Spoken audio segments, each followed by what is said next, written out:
I have the pleasure of serving as your esteemed moderator for today. So if you could all find your seats. And as the room fills up, we are going to go ahead and get started because I know the Congresswoman believes in being prompt.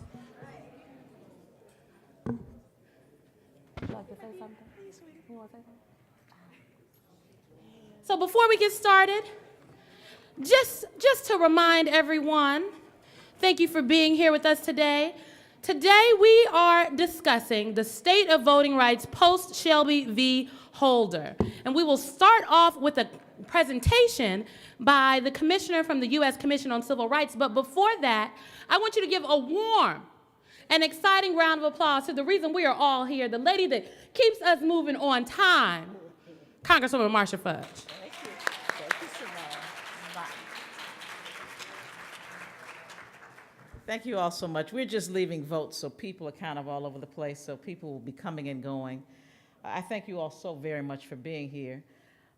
We are, as you know, in a very, very difficult time in this nation's history. So this Leon Higginbotham Voting Rights Braintrust is more important now probably than ever before, at least over the last 50 years. You're going to hear from some great presenters today. Simone is my moderator and one of my very favorite people. She's going to keep us rolling. I'm just going to say this, and I'm going to let us get started. The president asked the question, what do we have to lose? Everything. The answer is everything. Not just voting rights, funding for education, funding for poor children, cutting benefits from Social Security, Medicaid, and Medicare. What do we have to lose? A census that is already stacked against us. So they don't want an accurate count. And they know that our communities are the hard-to-count communities. So when we don't participate, they can cut resources to our cities. They've now decided they want to make sure who the citizens are in this country. If you're in this country, as far as I'm concerned, you're a citizen, and we need to take care of you. But we have everything to lose. So I hope that today, as our panelists talk about what is happening as it relates to our Department of Justice, as it relates to voting rights, and right now we have a Justice Department that won't even defend its own citizens. Do you know that there was a case in Texas that the government, the Justice Department, was winning, and then they decided to go back to court and say, oh, we don't want to win.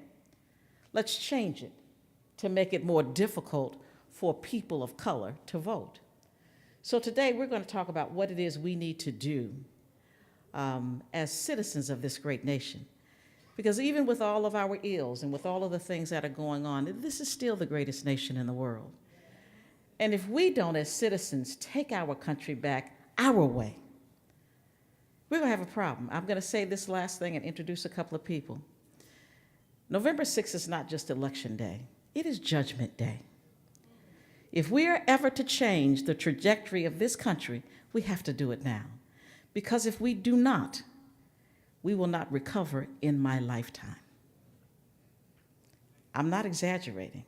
We will not recover in my lifetime. So I'm going to turn the program back over to Simone, but I do want to recognize a couple of people. Rob Richardson is my friend who is here from Ohio. He's running for state treasurer, actually. Let's say hi to Rob Richardson. I want to thank my staff. You're going to see them running around. My staff, everybody raise it. Okay, you see all my staff that is working on this. They're the people who put all these things together that make me look good. They put together all of the materials. I don't do that, they do that. So I want to thank them for their work, and Simone Sanders, the podium is yours. Thank you. Round of applause for Congresswoman Marcia Fudge. So again, everyone, my name is Simone Sanders. I am a CNN political commentator, but today I'm your moderator. And I'm so excited to be here to have this important, timely, and lively discussion. We've got a power-packed panel. But before we get to the panel, it is my joy to bring up the U.S. Commissioner for the U.S. Commission on Civil Rights, Mr. Debo Adegbile. And as he comes to the podium, I will read part of his illustrious bio that can be found in your very well-done packet. Commissioner Adegbile was appointed by President Obama to the U.S. Commission on Civil Rights in December of 2016 for a 6-year term. He is also a partner at Wilmer Cutler Pickering Hale and Dorr, LLP, say that 5 times, and a position he has actually held since 2014. Mr. Adegbile argued 2 of the most significant civil rights cases in decades before the U.S. Supreme Court. One of those was Northwest Austin Municipal Utility District No. 1 v. Holder and Shelby County v. Holder. Both cases involve constitutional challenges to core provisions of the Civil Rights Act of 1965. So please join me in giving a very warm welcome to Commissioner Adegbile, as we will hear from him first. Thank you.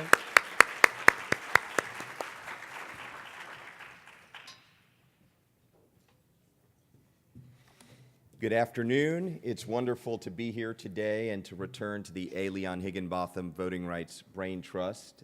Thank you, Representative Fudge, for leading us and continuing this wonderful tradition.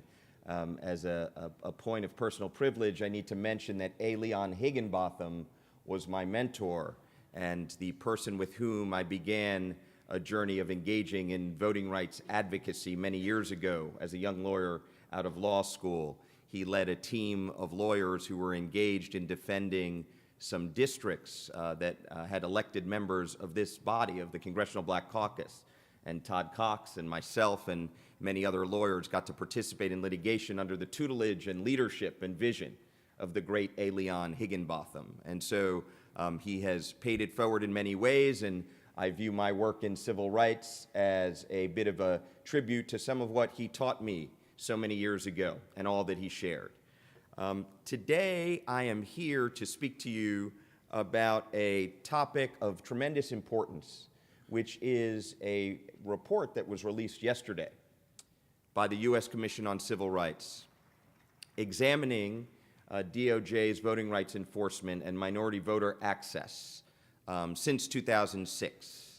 And so I'm going to talk to you a little bit about that, but before I get into the details of the report, and I will be brief, I have to be brief because the report is hundreds and hundreds of pages, so I need to leave you lots of time to get through it when you download it and look at it online to see the important story of voting rights. But before I get into some of the specific observations in the report, I want to set a little bit of context for what the U.S. Commission on Civil Rights brings to this story of minority voting rights and access. Many of you may know that the Commission on Civil Rights was created as part of the Civil Rights Act of 1957. We're in our 61st year, and unlike some bodies of the government, DOJ, enforcement agencies, we are a bipartisan body that is not an enforcement agency, but rather examines and advises and provides reports and information about the need to move forward on civil rights issues. And so the work of the Civil Rights Commission for many, many years has been some of the background information that Congress has relied upon to pass important civil rights acts, the Voting Rights Act among them. And this report that we released yesterday is one of more than 20 reports on the topic of voting rights alone. That's not our only focus, but it's an important focus, and that work continues. So the scope of the report, the scope of the statutory enforcement report that was released yesterday is to look at voting rights from 2006 forward. And so you may say, why that year? Why is 2006 significant in the story of minority voting rights?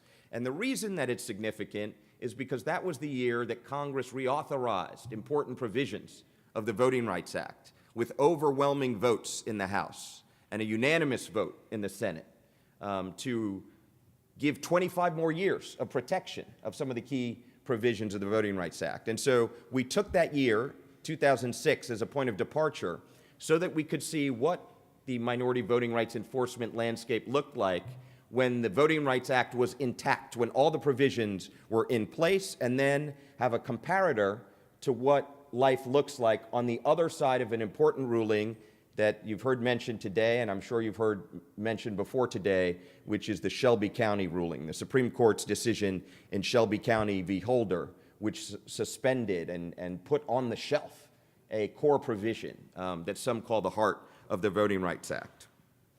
And so as we think about what life looked like before and after Shelby County v. Holder, it's important to think about what was at issue in that case very briefly, and really it's important to come back to sort of a core issue in what undergirds elections. And what undergirds elections are two paths to conduct elections. One is a path of encouraging more voters to participate, of reaching out with policy pronouncements, with a leadership message, and with efforts to expand and encourage everybody to participate in the democracy. That is a tried and true path. I call that the high road in democracy. The other path, of course, is different, but sadly is frequently used. And that's a path of imposing barriers, of demobilizing, of trying to win elections by narrowing the electorate rather than expanding it. And it's a path, as I say, that many choose to walk on. And the Voting Rights Act and the preclearance provision that's at issue are so important in part because they were the nation's answer to the choice of what path we wanted to walk on. It was a choice to walk on the path of inclusion. It stood for the minority inclusion principles that were given down to us in the Constitution, but that were honored in the breach for a very long time until the Voting Rights Act came. And so this report is an examination of what life looks like where you take away some of the protections and then have to see what life looks like for elections when people are choosing between those two paths. That context is important to begin with. And so why was the preclearance provision at issue in Shelby County so important? It was important not just because it was something we liked, not because it was historic, not even simply because people died to give it to us, but it was important because it was effective. It totally changed the calculus in places that had long and established histories of discrimination. But it changed it in very specific ways. First, it turned the lights on. It turned the lights on to show that the federal government was going to look to see what was happening in elections. And light in that way is a disinfectant. It said that the federal government, in some jurisdictions that had incredibly long histories of discrimination, was going to be taking a look, was not going to be assuming that business as usual could proceed. That was important, and it led to some deterrence. It led to people having to decide, if somebody's watching, am I going to try and conduct my affairs in the same way? Often the decision was no, but if the decision was yes, it had an answer. It also required disclosure. Jurisdictions had to come forward and say, we are changing specific voting rules. Sometimes what happens is you don't even know that voting rules are changed until the eve of Election Day. Worse yet, until Election Day. And what Section 5 required is that every voting change would be submitted so that DOJ could look and kick the tires to see what the impact was on minority communities, to see what the intent was on the minority electorate. That's something we lost. Perhaps most significantly, it was a tool that gave a pre-implementation remedy. That is to say that we don't need to wait until we find out that people can't vote because we've done something and changed the rules. It allowed the Department of Justice or a court to say, no, this measure cannot go into effect because we can look at the facts and understand what the impact will be. We don't have to wait until somebody loses their vote to have a remedy. That was perhaps one of the most important things in the Section 5 preclearance provision.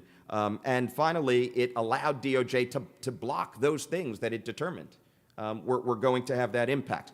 All of those things matter because now, post-Section 5, what happens? The decision comes down, and on the very day of the decision, we hear some states that had been covered under this provision for a long time announce that they were going to come forward and put in place the very same measures that had been blocked under the situation that I had just described, right?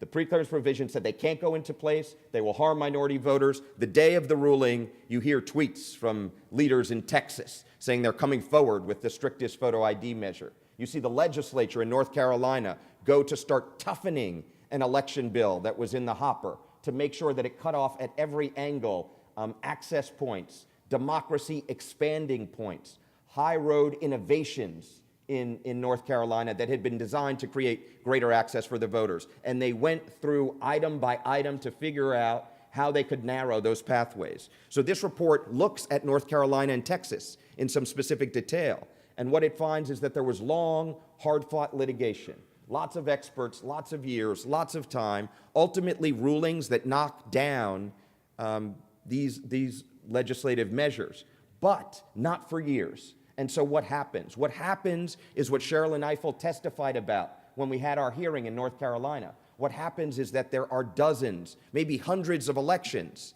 that are happening under the discriminatory rule, and it's not until after the fact, after years of litigation, that you are able to take down and stop the rule. So what this report shows is that Shelby County, in fact, mattered in very real and tangible ways, not just in ways that voting rights experts care about, in ways that people care about because it affects their pathway to the franchise. And a deep dive is focused on Texas and North Carolina to explain the differences before and after. But it's not just North Carolina. The report certainly talks about the new reality, but it also looks at a number of other measures that are being put in place. Now, in fairness, some of these things happened before when when preclearance was in place, but preclearance was there very often to stop them. Now they're happening in ways that you only have litigation as a tool. If you organize, perhaps you have advocacy to stop it in the legislature, but some of these legislatures are very focused on these measures, and it's hard to stop them in that way. And so we have early voting cuts, both before and after the Shelby County decision. In Florida in 2011, a narrowing of early voting that was litigated about for a long time. Preclearance was used to block some of it, trying to narrow the pathway. In Wisconsin, after the Shelby County decision, more early voting cuts. And these things are being focused, again, on measures that minority voters use, that the pathways that minority communities utilize. There's another one that some folks don't fully focus on every day, but I think it's really important, and that's polling place closures, just narrowing the number of polling places that are available. It seems maybe like a small thing. It seems like a thing that maybe the federal government might not want to be involved in, right? Whether you're voting at a school or a community center or somewhere else. Well, it turns out it matters a lot. If you don't know where you're voting, if there aren't enough polling places so that people have to wait in lines for half a day, and they have to get their rides home, and they have to pick up their kids, and we vote on a day where people have to go to work, that itself could block people from accessing the franchise. And lots of these measures are being put in place not by accident. They're being put in place in some of the most populous minority communities are having drastic cuts. And so we saw Maricopa County in Arizona, drastic cuts. We saw weak justifications. There weren't real good reasons for this. And in the report, we also look at disability rights, that there are provisions of the Voting Rights Act that make polling places and places of voting accessible. And yet those provisions have not been adequately enforced. Language access is another issue. And so the findings of this report lay it all out. It's there for you. What it looked like before, what it looked like after. And in closing, we focus on a couple of things in the findings.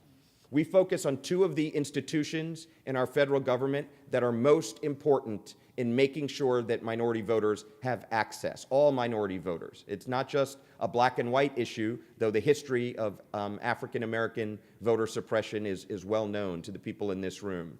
And those are the DOJ. We ask the DOJ to engage in more enforcement, to use its power under the remaining tools of the Voting Rights Act. After Shelby County, more cases have been filed by the private bar than by DOJ itself. 61 cases by the private bar, very few by DOJ. So we say to DOJ, enforce the act, and then we also say to Congress, you have the power to respond. The Shelby County decision called for a congressional response in the dissent, and so that ball is in the court of this august body. And we know with some of the leaders in this room, the story continues, and we will choose to be back on the high road. Thank you very much.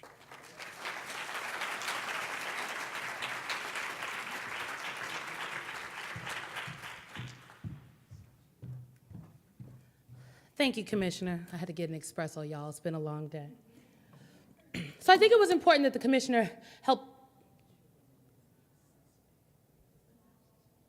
Okay. Getting floor notes from the floor. So I think, one, it was important that the commissioners set the stage for this conversation. And two, I also think it's important to note that, thank you for those of you that showed up in the room. We are also having this conversation for a wider audience as C-SPAN is here filming. And so today we will have opportunity to do some Q&A from the crowd after we hear from our illustrious panel. So let me go ahead and bring up our panelists, and then we're going to go ahead and get started. I'm going to start with Mr. Eric H. Holder. Mr. Holder served for you can give a round of applause. Mr. Holder served for 6 years as the 82nd Attorney General of the United States of America and is currently the chairman of the National Democratic Redistricting Committee. He is also a partner at Covington and Burling, where he advises clients on complex investigations and litigation matters, including those that are international in scope and involve very significant regulatory enforcement issues and substantial reputational concerns. If you guys remember Uber, Mr. Holder helped get them together. So please give a warm round of applause for Eric Holder. Next, I would like you to welcome to the stage Terry McAuliffe, the 72nd governor of Virginia. In November, you can also clap for that. In November of 2013, Mr. McAuliffe was elected the 72nd governor of Virginia. As governor, Mr. McAuliffe focused on equality for all Virginians, enhancing quality of life, and building a new and diversified economy that makes economic opportunity a right and not a privilege. Protecting the rights of all Virginians was always a top priority for the governor, and he successfully vetoed a record of 120 bills that would have taken Virginia backward. He protected women's access to health care, Virginia's education system, the environment, the integrity of our election system, and on down the line. He did some things the White House has failed to do themselves. So please give a warm round of applause to the 72nd governor of Virginia, Terry McAuliffe. And last but certainly not least, I want you to welcome Ms. Sherilyn Ifill, the president and director counsel of the NAACP Legal Defense Fund. Sherilyn Ifill is the 7th president and director counsel of the NAACP Legal Defense and Educational Fund, the nation's premier civil rights legal organization. The LDF was founded in 1940 by the legendary civil rights lawyer and later Supreme Court Justice Thurgood Marshall. Ifill served as an assistant counsel for Legal Defense Fund from 1988 to 1993, litigating voting cases in the South. She left LDF to teach at the University of Maryland School of Law in Baltimore, where in addition to teaching in classrooms, she litigated civil rights cases alongside her students and serving as counsel on a variety of complex action cases. Give this panel a round of applause. And I'm going to sit down. All right. Are our mics on? Can someone hit my mic, please? Testing.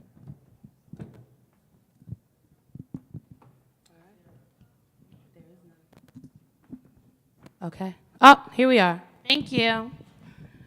All right, everyone. So I think when we discuss voting rights, and the state of voting rights today, I think there is a tendency, particularly when it comes from the standpoint of the national media, to say, well, voting rights isn't necessarily sexy stuff. That's not necessarily like it's happening, but voting rights isn't necessarily sexy. So one, what is the state of voting rights today? And two, in your opinion, do you think that there is a lack of either understanding or willingness on the side of the media to cover this as something that is vital to our democracy, regardless of what side of the aisle you sit on? Attorney General Holder, I'll start with you. Well, I think that, I'm not sure sexy is the right word, but I certainly think it's important, it's attractive, it's something that people need to be concerned about. When you understand, you think about all the ways in which our governments, federal government as well as state and local governments, interact with us, the way in which they regulate the things in our lives, from the crazy gun laws that the Republicans put in place, voter suppression laws that Republicans put in place, not expanding Medicaid. All of these kinds of things come down to who's in office, and that is a function of who's casting votes. And that's the reason why, as Debo went through, you have seen since the Shelby County decision, and let's just, for purposes of this conversation, just call it the Shelby County decision. Let's not call it Shelby County versus Holder, all right? Let's just leave my name off of that, all right? You don't want no parts. No, that's like, you know, like Dred Scott or Holder. So I don't know. I don't want any part of that. But you know, it's why you see all of these gerrymandering efforts. It's why you see these voter suppression efforts. One thing to remember, you see the greatest amount of voter suppression in those states where you see the greatest amount of gerrymandering. And so, yeah, a lot of that stuff sounds kind of wonky and kind of political, but there are real world consequences to all of this stuff. And that's why we have to be aware of, cognizant of what's going on with regard to voting rights. That's why that the report yesterday that the Dabo talked about is really, really important. Now, I hope you got an executive summary, you know, because hundreds of pages. Okay, good. That is something that I think that everybody should read, should be familiar with, and understand the history. Relatively short history, you know, where things were before Shelby County, where they are now, and in, you know, in ground zero, where Texas and North Carolina are right now. So, you know, I'm not sure Simone, I'm not sure I'd say sexy, but I would certainly say vital. Vital. Okay. All right. Vote. This is vital. Sherilyn, I mean, you are on the ground doing this work every single day in counties and courtrooms all across the country, cases that people don't even know about. And so can you, from your perspective, what is the state of access to the ballot box today? And two, what is the real importance of the ability to bring suit, to be able to file suit? Because I do not think people truly understand that if we don't stop it before it becomes, when it's in the phase of becoming legislation, after it becomes legislation, one of the only real remedies we have is to sue. Thank you so much, Simone, and thank you all for being here. And your being here is a testament that you get it, that you understand why this is so important. And I really want to commend to you the Civil Rights Commission report, because it goes directly to the point that Simone was making at the beginning about the failure to pay attention to the warning signs. It's not as though this information hasn't been developed. And I actually think your point, Simone, and I'll use the word sexy, but I think your point is right, is that the focus tends to be on, you know, we all spend a lot of time, unfortunately, having to focus, for example, on the current president and the kinds of things that he does and what he has unleashed in this country. And he has unleashed something that existed, but that has been freed.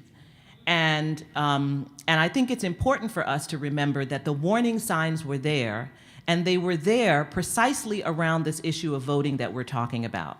We all were disheartened when we saw the Tiki Torch March in Charlottesville.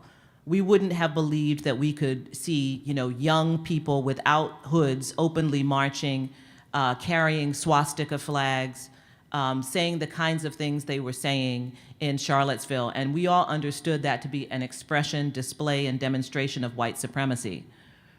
But as I have said, you know, when we litigated our case challenging Texas's voter ID law, that was the most strict voter ID law in the country. This was the voter ID law that denied the ability of our clients who are students at Prairie View A&M to continue using their student ID to vote, which you used to be able to do in Texas. They were no longer able to use their student ID to vote.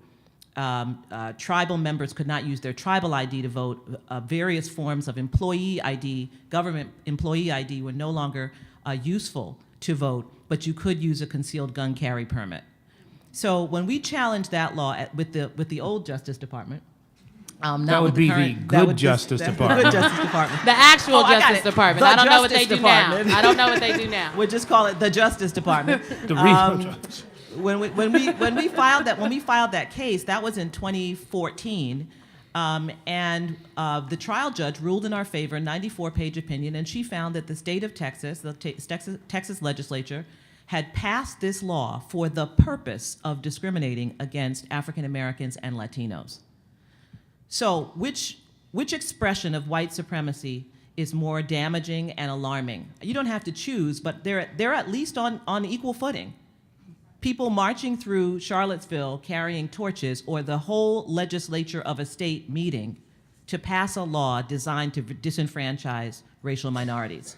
So the expressions of white supremacy, and you know that in North Carolina, the Fourth Circuit Court of Appeals found that their kind of omnibus voter suppression law was also passed for the purpose of discriminating against African Americans, and that in fact the legislature had selected with surgical precision, said the court, not me, said the court, those provisions most likely to restrict African Americans from participating in the political process. This all predated Trump. He did not create what happened in Texas. He didn't create what happened in North Carolina or any of the other states. He didn't create felon disenfranchisement laws. All of those things existed before he was elected, and they were the sign, they were the alarm that this thing existed in our country.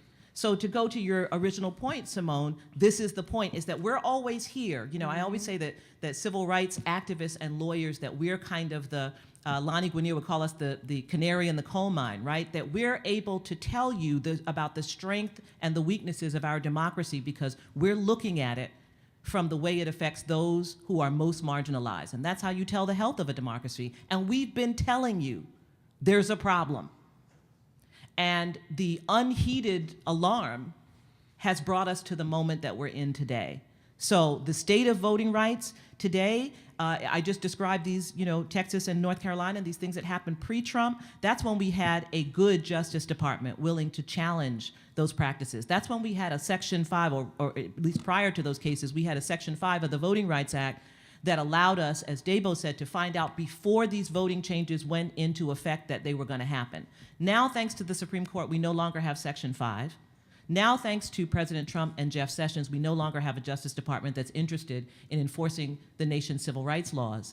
And so it's up to us, you and me and elected leaders like Governor McAuliffe did, who understood the importance of restoring the right to vote to ex-offenders, and Eric Holder, who continues to fight on the battlefield with the redistricting work that he's doing, and all of you have to be that early warning system. And so the diagnosis is that we are in a very perilous condition, and we have to work to save ourselves. Perilous, okay? You can clap for that. I see Congressman Bobby Scott from the great Commonwealth of Virginia has joined us. Which brings me to you, Governor McAuliffe. You know, while I agree the state of, I work with Priorities USA, and I have the opportunity to work on our voting rights work that we do, where we support suits. Sometimes we bring our own litigation in states and counties across the country to combat a lot of the bad laws on the books that Charlene just talked about. And so while I think the state of access to the ballot box in America right now is bleak, but I think when we talk specifically about Virginia, I think it is a hallmark and a blueprint for many other states across the country. So I would love if you could share with us what brought you to restore the voting rights for more than 170,000 former rehabilitated offenders. What brought you to that position? And I mean, I don't know if people understand, because it flew under the radar. It flew under the radar. The Supreme Court of Virginia tried to challenge you and say you could not do what you did. So one by one, you had to restore voting rights one by one. So talk to me about why. Well, thanks, Simone. Welcome, everybody. It's an honor to be with you.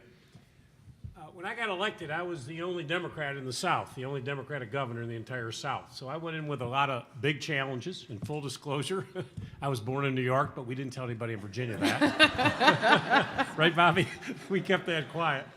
But listen, this conference is so important because voting rights is under siege in this country. There's no question about it. I would make the argument this is a big election year. We do have 36 governors up. We're down to 16 governors in America, Democrats. The most important thing that you can do is elect some Democrats who will lean in to restore rights, but also I can tell you the bills that I vetoed as governor. I vetoed a bill that in order to get an absentee ballot in the Commonwealth of Virginia, listen to this, you have to fax in your driver's license.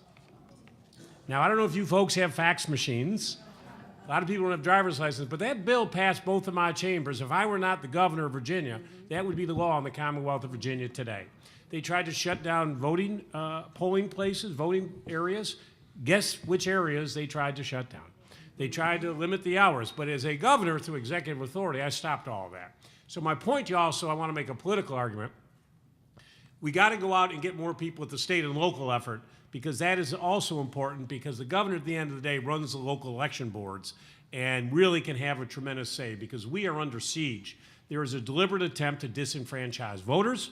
Communities of color are constantly under siege, and they have been in the southern states. So one big action that I took as governor, you know, I would have fathers come up to me all the time and say, you know, Governor, on election day, I would go to a voting booth and I would hope someone drops one of those I voted stickers so that I could put it on my lapel or jacket and I could go home and show my kids, because I was embarrassed to tell my kids I could not vote. You know, at the end of the day, these folks have paid their debt to society. They're back, they're free, they're paying taxes. In 40 states in America, there is no governor involved. It's automatic restoration. But in 10 states, predominantly in the South, total disenfranchisement. So I started incrementally doing different things. They made it so hard. It was a 13-page form. It had to be notarized. I got rid of all that. If you had a drug offense in Virginia, you were a violent offender, couldn't get your rights back. I got rid of that. And then finally, I just said, enough's enough. And so I asked my legal counsel, can I just restore the rights as governor of all of these 206,000 individuals? As most of you know, I like to lean in on issues, and I didn't need much encouragement. And he came back, and this was the guy who drafted the 72 Constitution, wrote the Constitution over for Virginia. So when he said, yeah, Governor, you can do it. So I went out to the Capitol, and folks, I stood on the steps of our Capitol, which was built by Jefferson, and I stood exactly on the spot where a senator by the name of Senator Glass put a disenfranchisement into our Constitution, as well as a poll tax on a literacy test. His quote that day, I am doing this to eliminate the darky from being a political factor in Virginia. That was his quote. So I got to stand 112 years later on the exact spot and tell old Senator Glass, there's a new sheriff in town. And I restored the rights, and it was probably, people say, what was your greatest day as governor? That was it. My worst day clearly was Charlottesville, when neo-Nazis and white supremacists came in screaming the worst obscenities against the African-American community and members of the Jewish faith. But that was my best day. And unfortunately, this wasn't about politics. Honestly, folks, it was about human dignity and treating people with respect and giving everybody a second chance in life. And the Speaker and the Senate leader sued me, took me to the Virginia Supreme Court, and unfortunately, Virginia is one of 2 states where the Supreme Court, guess what, appointed by the legislature. So the plaintiffs were the people who appoint and reappoint. I knew this was a home game, but I knew that I had the Constitution on my side, and the Supreme Court believed in it. So all these people got their rights back overnight with my swipe of my pen. But the Supreme Court came out and ruled and said, no, we're not going to let him do it. Not on constitutional grounds, which they're supposed to do. Their reasoning was, we're not going to let him do it because no other governor's done it before. Well, I don't know, Eric, because that's not a constitutional theory. I mean, I went to Georgetown Law School, full-time day, ran 3 companies. I was never there. You'd never hire me to be your lawyer. But even I knew that this did. On C-SPAN. Yeah, great. I mean, I've said this a lot. You wouldn't hire me to be your lawyer. But hey, listen, I passed a bar, C-SPAN. But they said he has to do it individually. And I said, well, fine. We went to the Civil Rights Memorial, and I said, bring a bunch of pens. I'll sign all 206,000 orders myself, and I'll do it as long as it takes, and I'm not going to leave this chair. Well, they didn't like that either, so they then sued me for contempt of court. First Virginia governor to be sued for contempt of court. I could have gone to the Richmond jail for 10 days, could have lost a little weight. It wasn't the end of the world. I mean, I was fine. It didn't matter to me. But then the Supreme Court, who had been really criticized in all the papers in America because I had the authority to do it, said, no, he's doing it right. So then I was able to do it. And the end result, folks, was when I did the original order, not a lot of folks knew about it because they, not reading papers or watching. But I was then, because I had to do it individually, I sent out 200,000 personally signed with the parchment, with the seal of the Commonwealth of Virginia, with a voter registration form, with a self-addressed envelope, and mailed it to everybody.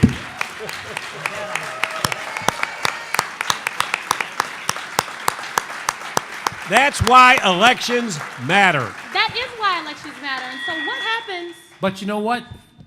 That's why state elections matter. You know, we have focused, I think, way too much. I want to increase the size of the Congressional Black Caucus, and I want to have another black president. A woman president. That's all fine. Are you announcing anything here, Eric? Are you trying to break some news on C-SPAN, Mr. Holder? All right. I have an announcement to make. No. But, you know, we hear these things, they're called down ballot races. And that is really an indication that somehow, some way, we don't think they are as important as things that are at the upper part of the ballot. You've just heard why governors really matter, state legislators really matter. When it comes to gerrymandering, people like secretaries of state really matter. In Ohio, the auditor really matters. The treasurer of the state of Ohio really matters. We've got to focus on those elections as well. Don't forget about this down ballot stuff. They're all on the same ballot. These laws that we are talking about were passed by state legislators. If we elect governors, if we take control of these state houses, guess what? You can do away with these laws. And so we have to focus our efforts on making sure that people have the right to vote, knock down these barriers to the extent we can, but we really have got to focus on state and local races. Simone, can I add something to that? Yes, please.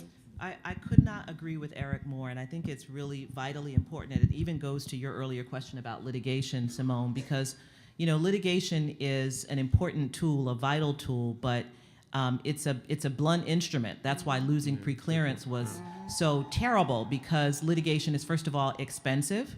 We're a nonprofit organization. We don't take any money from the government. We raise all the money that the Legal Defense Fund uses, and so first of all, litigation's expensive. The second thing is that litigation takes time.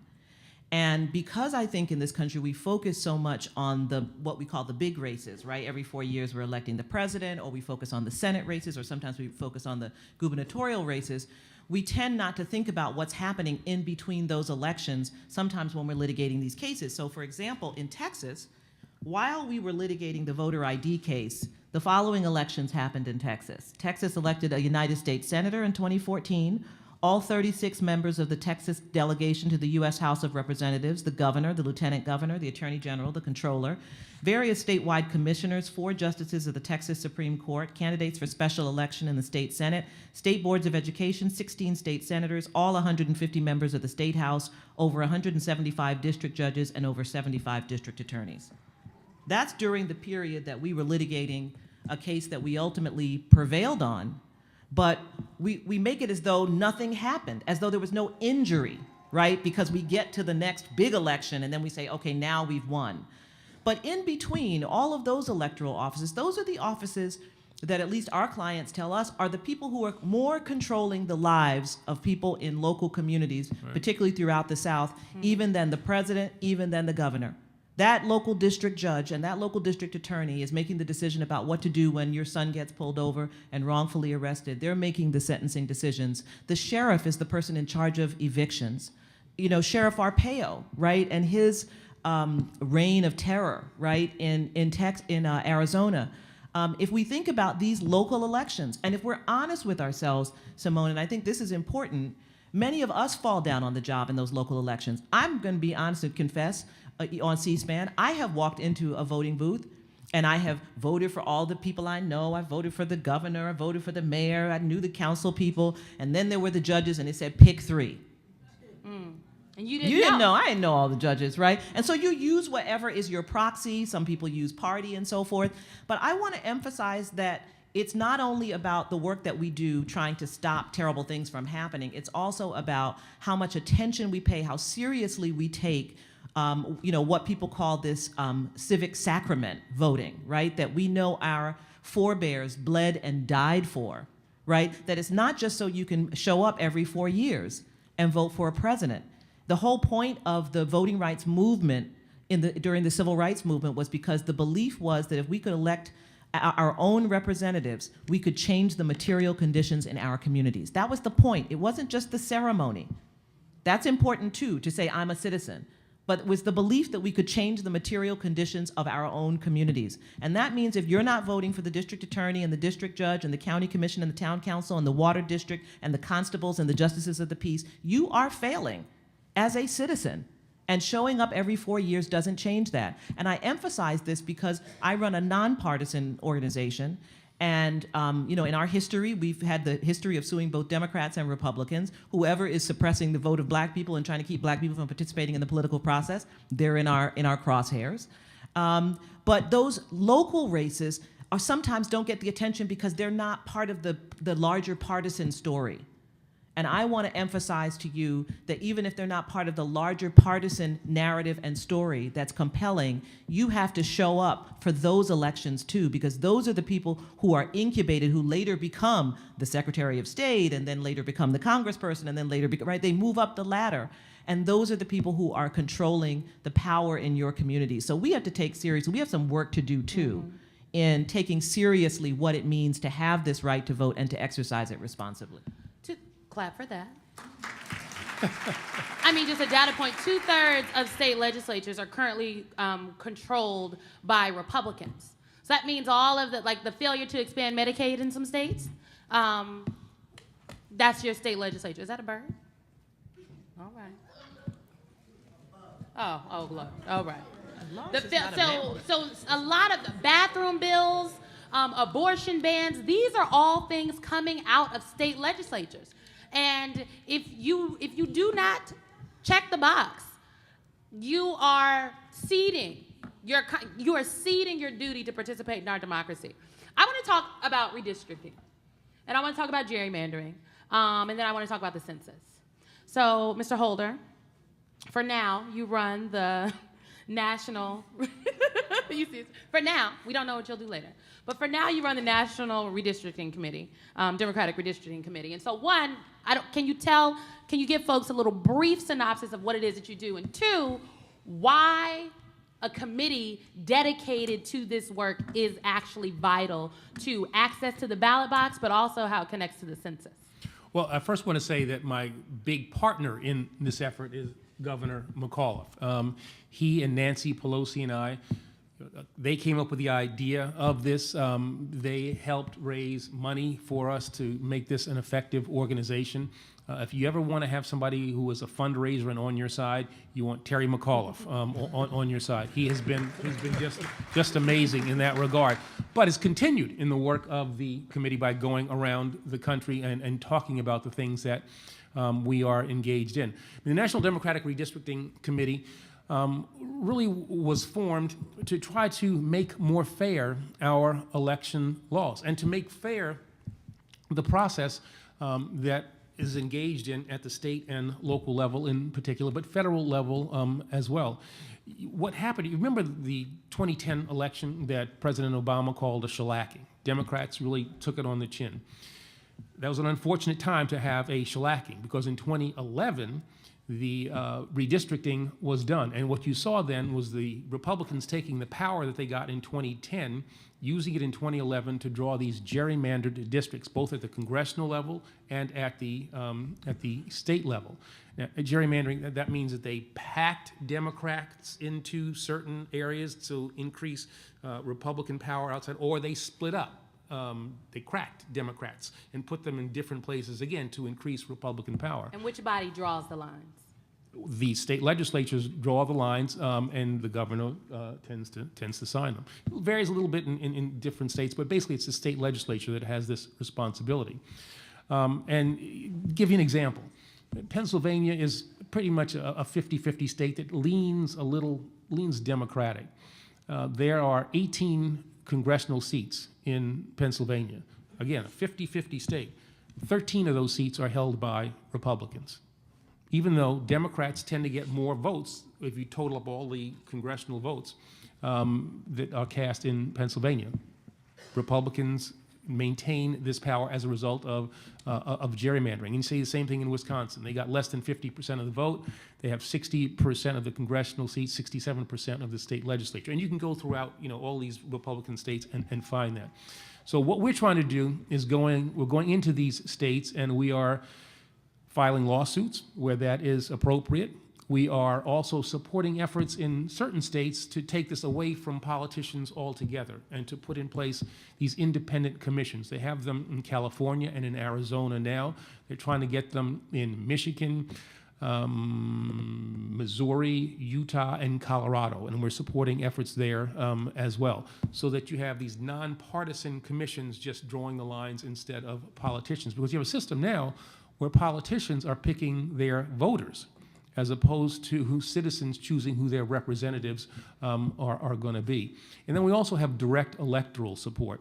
And we have 12 target states, 7 states that are on our watch list, and we have done a state-by-state analysis. Who are the people in these states that are critical to drawing these lines? And the lines, again, will be drawn in 2021. Happens every 10 years. And so we are supporting in those 12 states people who will be critical to that process. Governors almost always matter, state legislators always matter, but as I said before, there are different people in different states, different positions. Supreme Court justices in some states, state auditor, state secretaries of state, and we are supporting them as well. We also have to make sure that we have a fair census in 2020. And I can guarantee you this, Wilbur Ross and Jeff Sessions do not want to have a fair census. Donald Trump has no idea what's going on. But Sessions and Ross don't want to have a fair census. They have tried to include on the census this citizenship question, which has not been included on the long form of the census since 1950 and is not needed in order to have a good census. Sessions actually says that he needs to have this citizenship question so that he can do a more effective job at promoting and making more effective the civil rights laws. Now, if you get out your dictionaries and look up the word hypocrisy, you will see the word and the definition, and you'll see a picture of Jeff Sessions. That is absurd. What they're really trying to do is to suppress the count in the Hispanic community, in the immigrant community. We have filed a lawsuit in Maryland in that regard, representing citizens in 5 states, to say that this citizenship question need not be it's not mandated by the Constitution. In fact, it will have the impact of giving us an inaccurate count. All the experts say that it hasn't been tested as you're supposed to do to see what the impact of the inclusion of that question will be. So that's what the NDRC is doing, going around the country and trying to come up with ways in which we get at this problem of gerrymandering by using litigation, by pushing reform efforts, these commissions, and by direct electoral support. And we've been very successful. We won a whole bunch of special elections. We have won lawsuits, and we have to really be successful on November the 6th with regard to those candidates who we are supporting. Thank you. Can I add something about the census, Simone? Yeah, I was just going to say, my question is, I'll start, my question is this: why is being undercounted in the census so dangerous? Ooh. Why, if there's an undercount in Ohio, if there's an undercount in Virginia, if there's an undercount of, and not just in general, if there's an undercount of Latino voters in Florida, if there's an undercount of black voters in Wisconsin, why is that so dangerous? So that's a great question. And so let me just backtrack and make sure everybody understands that the census is compelled by our Constitution, which says that the population is to be counted every 10 years, and it says all persons. So I just want to be clear. The Constitution doesn't say anything about citizens. It says all persons. Everyone is to be counted. Okay? So that's number one. Number two, minority communities have been traditionally undercounted, even long before Jeff Sessions ended up in the Department of Justice. We have been undercounted in almost every census, and in fact, usually after the census, they have to do some kind of adjustment to deal with the undercount that has happened for minority communities. Why are we undercounted? We're undercounted for a whole variety of reasons. I can tell you one of my first jobs, actually I think it was my first job as an adult when I was 18, was as a census taker. I had the little bag with the plastic and the badge, and I won't tell you what year it was. It's just in 2020. But the point of what I learned from that as a young person, because I was in my own neighborhood, writ large, but I learned about my neighborhood because I was walking around that neighborhood and having to go into people's homes and sit down and fill out the form and ask questions. And what I learned was how important it was for people to feel comfortable to let you in their house. To have somebody who looked like them, I remember I was with a young woman who actually was originally from Ghana, and she spoke French, and we arrived at the home of a Haitian American family, and only the grandmother was home who spoke French, and it just so happened I was with this young woman, and she began to speak French to the woman, and we went into the home, and it was a lesson for me in what it means and how that undercount can happen, because when I was growing up, I don't know what your home was like, but when I was growing up, 10 kids, 2 parents, 1 house. When the doorbell rang, we peeked out the blinds. And if we didn't know the person, and certainly, to be frank, if the person was white, because we lived in an African-American community, we didn't answer the door. We didn't know what it was about.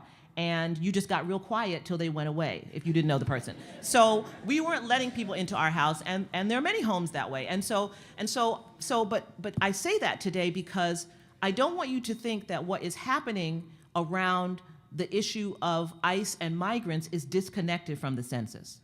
There is a kind of reign of terror that Sessions and ICE and Homeland Security have visited upon the Latino community, right? Because of these raids that they're doing and separating families. And many people live in blended families where some people in the home are citizens or are documented and some are undocumented. And so the stakes for them in letting someone in and providing that information are extremely high. And when they see what this administration is prepared to do in the separation of families and so forth, they are creating a level of fear that means people will not open the door. So that's going to continue the undercount. But the count is used for almost everything. The count is used to draw the districts, to draw congressional districts. The count is used to draw state house districts. The count is used to draw city council districts. The count is used to allocate resources and to allocate federal funds, block grants, state funds, to decide whether or not we need to build a new school here or build a new school there. When Walmart decides what community they want to show up in and whether they're going to be able to get workers for that community, that they're using that information. It's used for almost everything. Every decision that affects political representation, but also every decision that affects infrastructure, roads, bridges, water, all of that is dependent, at least in part, on the data that is drawn from the census that tells people how many people live in a particular jurisdiction, where they live, who those people are, what the age is, and so forth. So it is the key to everything. It is not just about a question on a form. It is about an effort to disenfranchise. I'm using that word more broadly than just talking about the vote. Disenfranchise whole swaths of our population from being fully represented in our government. This is a democracy crisis that we're in right now. This is not just a voting rights crisis. It's a democracy crisis in which there is a concerted effort to undermine the full democratic participation of racial minorities in this country. And just to make that more concrete, and this is just quick, over $600 billion of federal aid is determined on the basis of the census. $600 billion. Which is a key number. It's a lot of money. Governor McAuliffe, you, in addition to, I did see Derrick. I'd like to welcome Derrick Johnson, who is the president of the NAACP. Thank you for joining us today. President and CEO. We appreciate the work that you do. Governor McAuliffe, in addition to being governor, you've been chairman of the Democratic Governors Association. You've been chair of the DNC. So as you are, and I know you're doing a lot of traveling, talking to folks right now. What are you telling elected officials, aspiring elected officials? You're doing work on redistricting. What is the message you are taking across the country and to folks to sound the alarm? What should folks be doing right now to sound the alarm, not just on voting rights and redistricting, but specifically about the census? Yep. We are not talking enough about the census. Well, I've traveled, I got an office in January, and I've been to about 22 states. I have a couple messages. Number one, as I say, Virginia used to be a red state. We are now a blue state. So how do you take a red state and you make it a blue state?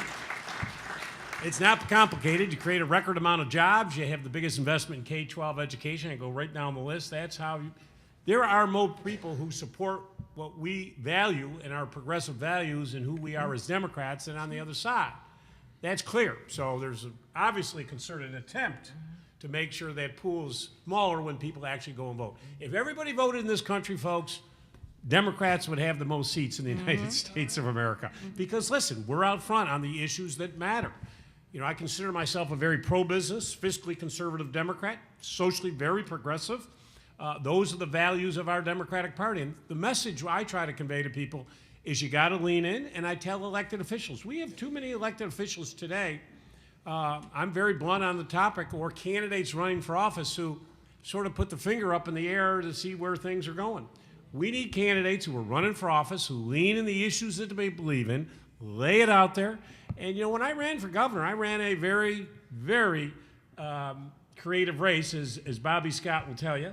I am the first nominee for governor in Virginia history to get an F rating from the NRA.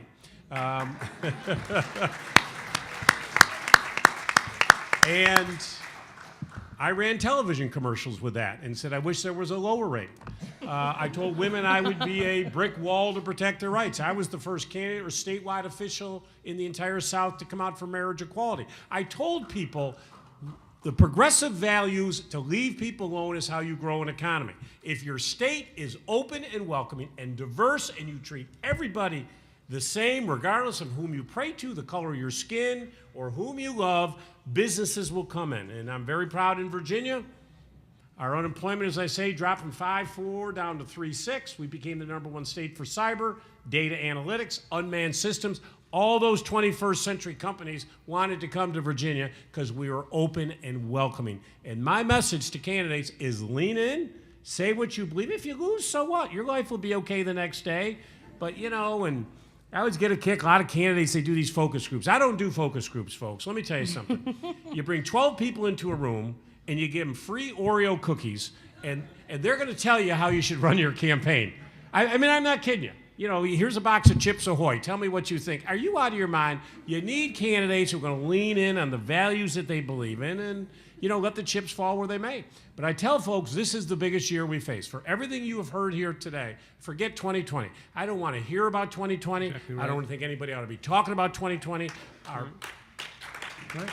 Our party has spent too much time talking about presidential elections, and we have been void at the state and local, and we've paid the consequences. The rollback of rights for individuals is not happening at the federal level. It is happening at the state level, and they systematically have gone through state by state to take voting rights away, to hurt the environment, to put more guns on the street, and to take away individual liberties. We've got to win. We have 36 governors up this year, folks, 36. Today, we're going to win in Michigan, we're going to win in Maine, Illinois, Wisconsin, Nevada, New Mexico. We're up in Florida. We're tied in Ohio. This is going to be a great year. We're going to win the House back. Yes. We got a great shot at winning the Senate back, but we have got to win 8 to 10 governors and put them in the chair for 2021. When these horrible maps come down, boom, they veto it. So, listen, our future is bright, but my message is get in the game, start fighting, lean in, and people will support you when you stand for something.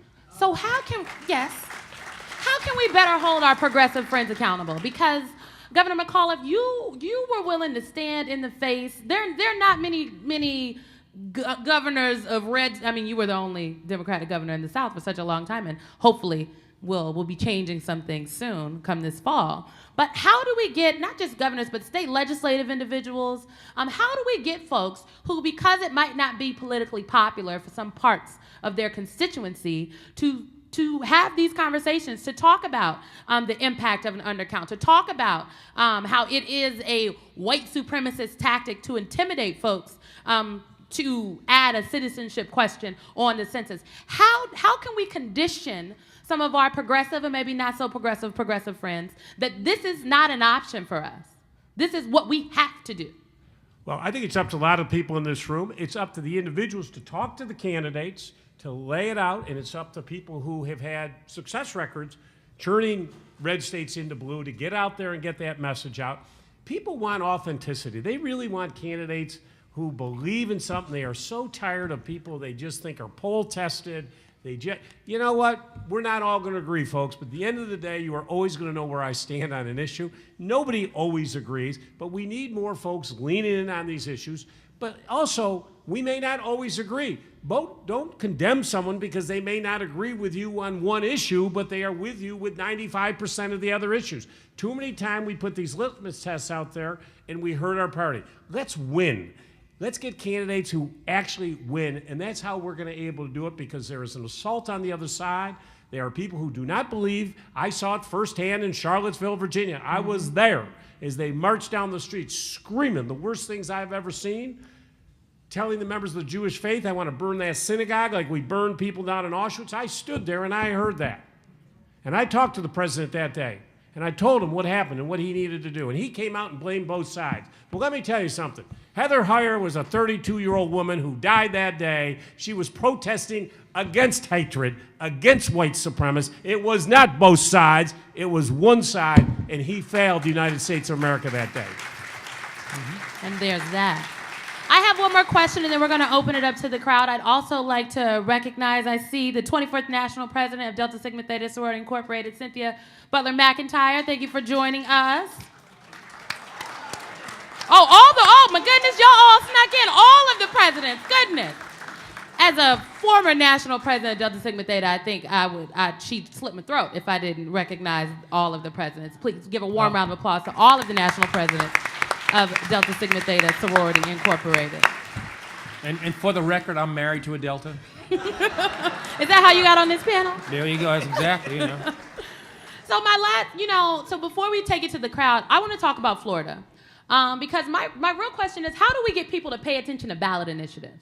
Because in Florida, and I'll use Florida as an example, but Florida, what Governor McAuliffe did from the governor's mansion in Virginia, the people can do at the ballot box this November in Florida. There is a ballot initiative on the ballot to restore voting rights to those that have been disenfranchised. And if people come out and vote, I think they need to vote at at least 60%? Has to get at least a 60% threshold? 60%. 60%. And it's 1.6 million individuals. Think of that. 1.6. So how do we get folks to pay attention to these ballot initiatives when they get on the ballot? But two, I think ballot initiatives and getting things on the ballot to give it to the people are an underused tool to help create change. And so how can we get folks plugged in on the ballot initiative tip? Well, I think it goes back to what I think we've all been saying, and that is to make sure that we focus on things other than who's going to be president. Mm-hmm. There are a whole bunch of things that affect people's lives on a day-to-day basis, decided by state and local legislators, and you heard a great list from Sherilyn, that aren't as sexy, aren't as interesting perhaps for some reason. But that ballot initiative in Florida can fundamentally change that state. Now, that's a swing state, it's a purple state. I'm going to just make some assumptions there that the people who, if those votes were restored, are going to probably vote pretty substantially for Democratic candidates, and decided, and I think understandably so. And so you have the ability to really shape the future of Florida. And if you shape the future of Florida, you're really that has national implications. So I think it's an education process. I mean, you got to have people like Terry McAuliffe. You have to have people from the Congressional Black Caucus. You have to have the leader of the NAACP talking about. Sherilyn's got to talk about the importance of these so-called down-ballot races. Again, a phrase that I can't stand because it seems to connote that they're not as important.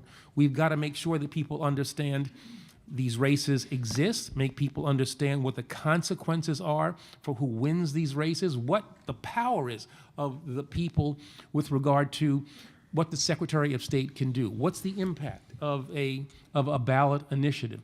People have to understand, people have to understand the power that we have as regular American citizens. You think about the power that was demonstrated by the women of this country the day after Donald Trump was sworn in. You know, that sent a very strong message that this was a group of people, the majority of the people in this country, who were going to have to be dealt with. You think about the power of the American people when the Republicans were going to try to dismantle the Affordable Care Act, Obamacare, and all those folks who made calls to their senators, who went to the offices of their congressmen, and basically stopped them from doing what they were trying to do. The American people are an untapped resource. We don't use the power that we have. And among the chief things that we have as citizens is casting a ballot. Now, here's the thing. I think that we all have a debt that we have to pay when it comes to voting. Because as Sherilyn was saying, people died in order to get us the right to vote. People sacrificed in order to get us the right to vote. As you all know, John Lewis got his head cracked open going across the Edmund Pettus Bridge. That was in order to get people the right to vote. 3 civil rights workers died. You know, we know that story, but people don't really focus on the fact that they were trying to register people to vote. If we don't vote, we dishonor them. There is a debt that we have to repay. Now, I understand it is, you know, they are trying to make it, they're trying to make it more difficult, and that's unfair, but we have to make sure that we do all the things that are necessary to get to the polls. Register people, make sure they have the appropriate documentation, and then vote out these people who put in place these unfair voting restrictions. These voting restrictions are not, you know, once they're passed, they're not set in stone. If you put a new legislature in place with a new governor, you can undo those laws and make the laws fair once again. Again, that's the power that we have as American citizens. And so I don't care what the weather is. I don't care what the other circumstances are. You know, I'll say this, I don't care how long the lines are. You know, it's unfair. It's unfair. But it's not like we haven't dealt with unfair stuff during our existence in this country, you know? People always say to me, oh, it was really rough for you to be attorney general, all the stuff they did to you. I think, really? You think that was hard for me? Think about all the stuff, think about the stuff my father, you know, had to go through. Discriminated against when he wore the uniform of this country during World War II. Think about that. That's hard. That's difficult. We have the power to change things. We have to use that power. And so I would hope that we would leave this. I hope people wouldn't just say, well, that was a really interesting conversation, and we'll go to the, what's going on at 4 o'clock. I hope that people will leave here charged up, determined to talk to your friends, to make sure that when it comes to November the 6th, that we are out there casting ballots, and that when we get to, before we get to November 6th, we are encouraging our friends, our neighbors, those people who, for whatever reason, tend not to vote, get them to the polls. Get them to the polls. We have the capacity to make meaningful change. Absolutely. Governor McAuliffe, did you want to chime in on that at all?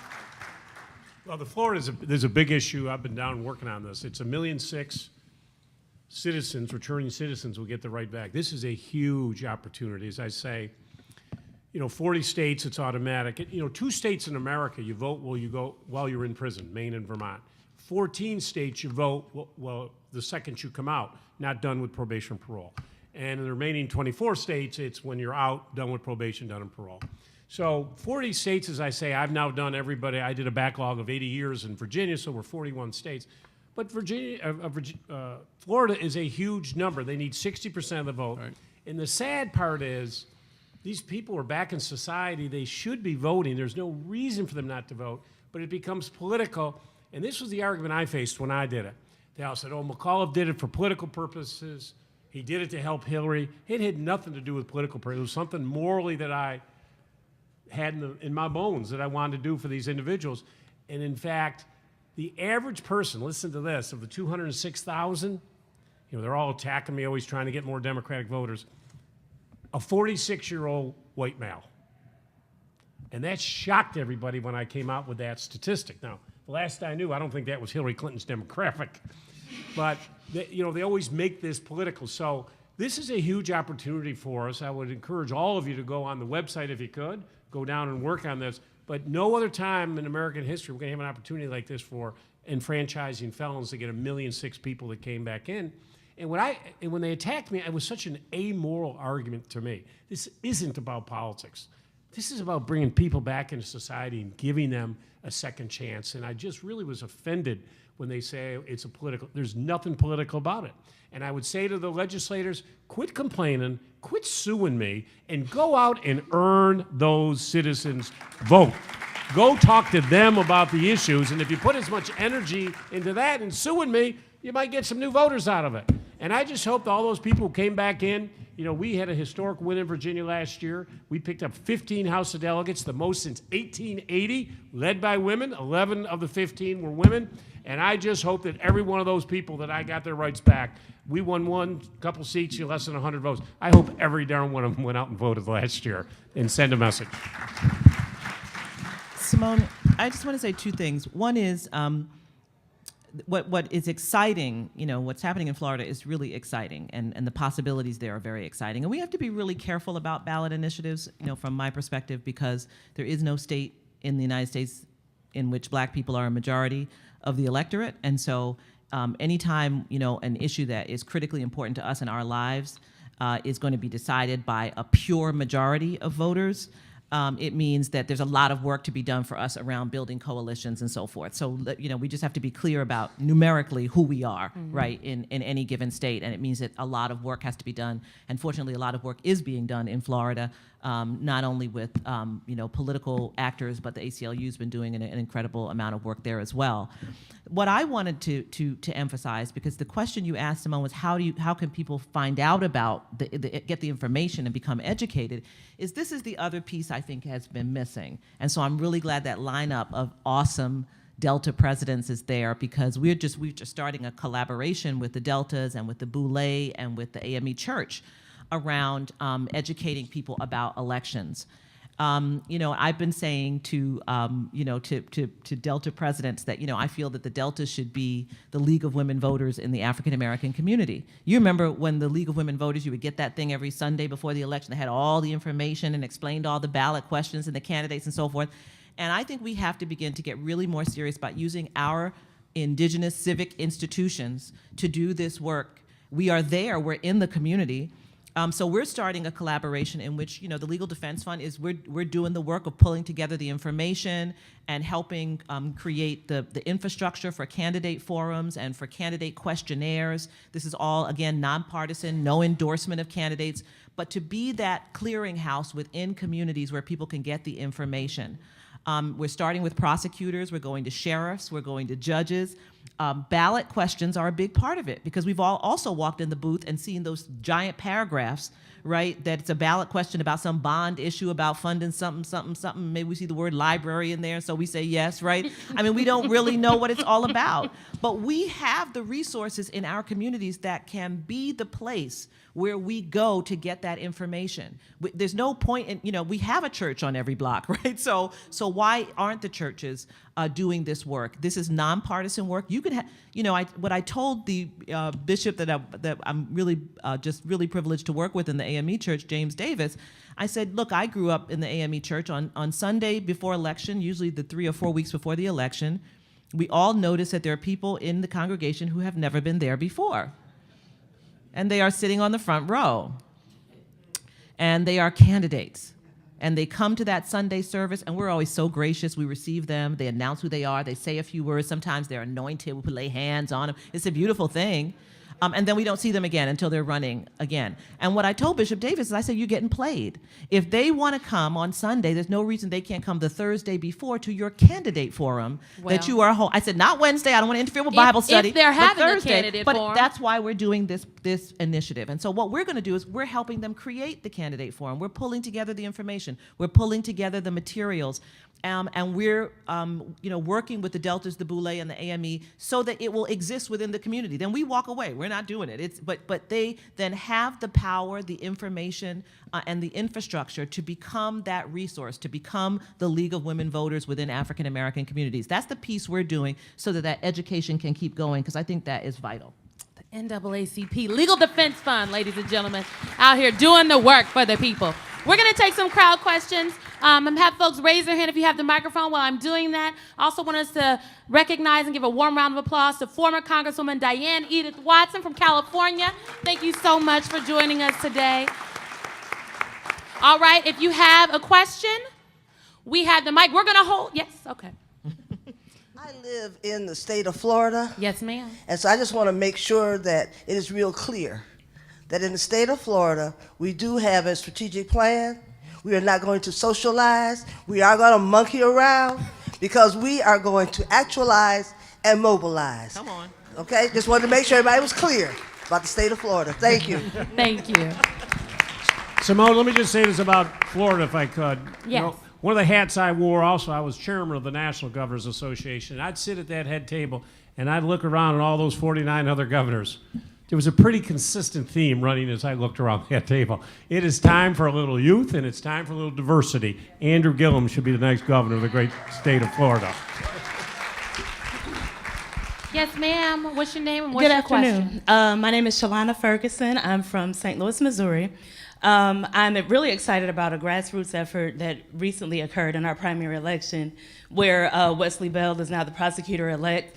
A referendum on our former prosecuting attorney who was seated, I think, about 27 years, failed to convict the officer who killed Mike Brown. Prosecutor. So our community came, really got on board, so we have a new prosecutor coming in place. What I would like to know is, as a member of organizations that work on voter registration and education, how do we approach the population of pretrial detainees who are not yet convicted, who still have the right to vote? I think we overlook them, Yes. and we've been trying to figure out what is the best way to approach navigating that system and making sure that we get that population registered and then access to voting in election. Well, That's an excellent I have a question. quick Thank you. answer to that, and then happy to turn it over because you are, that is absolutely on point. I actually had the privilege of doing this in Maryland, in Baltimore, some years back, because so we're talking about pretrial detainees. That's people who are essentially in jail because they don't have the money to make bail or get out in a cash bail jurisdiction, and so they haven't been convicted, so they're not subject to the felon disenfranchisement law of the particular jurisdiction. And they are citizens who should be able to vote, but they happen to be in pretrial, they're pretrial detainees. Two things. So what we worked on in Baltimore was voter registration of pretrial detainees. And I have to say, it took some alchemy. We had to have all these things in place. We had to have a warden who was willing to let us go in. And I remember I was at a conference down in Virginia when I got the letter that the warden would let us come the next day. And so I had to drive like crazy and get back up to do it. You have to have people who are working in the prison who are going to walk with you through this process, and you have to have a plan for how you're going to do this registration, and then how the materials are going to be brought to the Board of Elections, because the first thing you're going to face is going to be charges of voter fraud, charges that you're tampering, charges that so you have to have a tight plan that in which the chain of custody of those materials is very carefully and properly handled. The biggest question that the prison officials had was, how were the people who were pretrial detainees going to receive us when we came in, and they had all this security because they thought we would be in trouble. Let me tell you, when we came we went floor by floor through BCDC, the pretrial detention center in Baltimore. And as soon as it was announced that we were here to register people to vote, I cannot tell you, we were in the male prison. We didn't get to the female prison that day. All of the men were saying, everybody be quiet. This is about our kids. That's what they said. This is about our kids. And they knew themselves. Like, people would come up and say, oh, no, I can't do it. I have 2 strikes. This is when Maryland still had its felon disenfranchisement law. They would know whether they could vote or not. And we were very clear about counseling them that this is under penalty of perjury. And so if you have any doubts, you should not, sign this and so forth. So you can do it, but you have to really, it has to be, and it just happened in Chicago. There's a little pilot program, and I really believe we need to begin piloting this around the country for 2 reasons. One is to help enfranchise those people. We haven't gotten to the point yet of bringing the voter booths in on Election Day, which I think should happen. But I think the piece that's important is it is saying something about how cavalierly we take away the vote from people who have run afoul in some way of the criminal justice system, even knowing all of the ways in which African Americans are more likely to be nabbed by the criminal justice system because of stop and frisk and racial profiling and so forth on a given day and being pretrial detainees. So I think it's really important. I'm so glad you asked that question. And we've been kind of internally talking about how we could incubate it in more places so that we can elevate this issue and people will understand that we are just disenfranchising a portion of our population for the simple reason that we just do. They're just in jail, and so we don't do anything about registering them or ensuring that they can vote on election day. 30 seconds. We also need to face this whole problem of pretrial detentions based on cash bails. All right? This is something, you know, I held a bail symposium in 2011 as Attorney General of the United States and talked about the need to get away from that system, which really, you know, it's totally unfair. You have people who are not dangerous, who will show up for their next appearance, but they can't make cash bonds, and therefore they are in a pretrial status. We picked 2011 because it was exactly 50 years after Bobby Kennedy made essentially the same speech. And we as a society have not moved out of this notion of cash bail, even though we see how it is inherently unfair. So that's a thing that we need to change as well. Yes, we need to deal with pretrial detainees, but we need to have a whole lot fewer pretrial detainees. And you will not compromise public safety. In Washington, D.C., all we do with regard to making pretrial detention bases is whether or not you are a danger to the community or you will not show up for your next appearance, whether or not you are a flight risk. Use those two bases and not economic capacity. Before we go to our next question, I'm going to take a point of moderator privilege. You brought up Wesley Bell, and I think it's important. I thought it would come up already, but since it hasn't, I'm going to bring it up. We talked a lot about access to the ballot box and the things that are happening, but we didn't talk about young people. And I think young people are especially vital to every single thing that we're talking about. And Wesley Bell being the next prosecutor is a direct result of young people, activists, who decided to turn their activism into work and get someone elected. So if you each could give me 40 seconds, starting with you, Governor, on the importance of young people participating, but also if we could just be honest, you know, the good Congresswoman and I, we got into a very lively discussion a couple weeks ago in Tunica, because people want to beat up on us so bad. And I say us because I'm a millennial, I'm 28 years old. But young people have been engaged, we have been voting. Sometimes we're fickle voters, okay? We're not as consistent as we need to be, which is something we can work on. But if we're truly going to turn the tide, we need young people in this conversation. And if we're being honest, sometimes the way we talk about us is not inclusive of us being in the conversation. Yeah, I think this year is going to be a record for the youth. I think two big factors out there. Obviously, women are going to come out in record numbers. You saw it last year. You've seen it in the elections. The primaries that we've had so far this year compared to 2014, listen to this. Primary voters are up 84% on the Democratic side. Give that a round of applause. Republicans 24, but 84%. That's extraordinary. We've never seen that before in the primaries. I think primarily driven by women, and number two, by young people. And I think young people, Parkland was obviously a big inflection point for young people to say we're sick and tired of the federal government not being able to do anything about bump stocks and assault weapons. We've gone through what happened in Newtown when 35 and 6-year-olds were killed, 5 and 6 adults, and then we saw what happened in Vegas, and nothing gets passed in Congress. These folks work very hard to pass it. But there's a brick wall, and I think the young people have said enough is enough, and I think they're going to come out in record numbers for this year, and I think they're going to have a dramatic impact on the election. And the key now is to make sure they continue on, as we say, we go into the presidential elections, because all this stuff that matters for the young people, this is what matters, and that's why state elections. At the end of the day, a governor and a state house chamber will have more say over, we build the roads, we invest in the education, we do the job. It all is happening at the state level, and I think with some great young candidates that we have on the ballot, I think are going to make a tremendous difference this year. I'm so glad you brought this up, Simone, and also that Wesley Bell was brought up in particular. So it's because it's not just, Wesley Bell. All of the activism that happened around the killing by police of unarmed African Americans raised the consciousness around a whole set of issues And much of that focused not just on the police, but on the discretion and decisions that prosecutors make. Eric Holder was important to that too with his Smart on Crime initiative, in which he was modeling at the federal level the way in which prosecutors could use their discretion differently. But if you think about Aramis Ayala being elected in Florida and Kim Foxx in Chicago, and Wesley Bell and black prosecutor in Alabama, and all over, you're seeing a consciousness around this issue that came out of the activism of young people.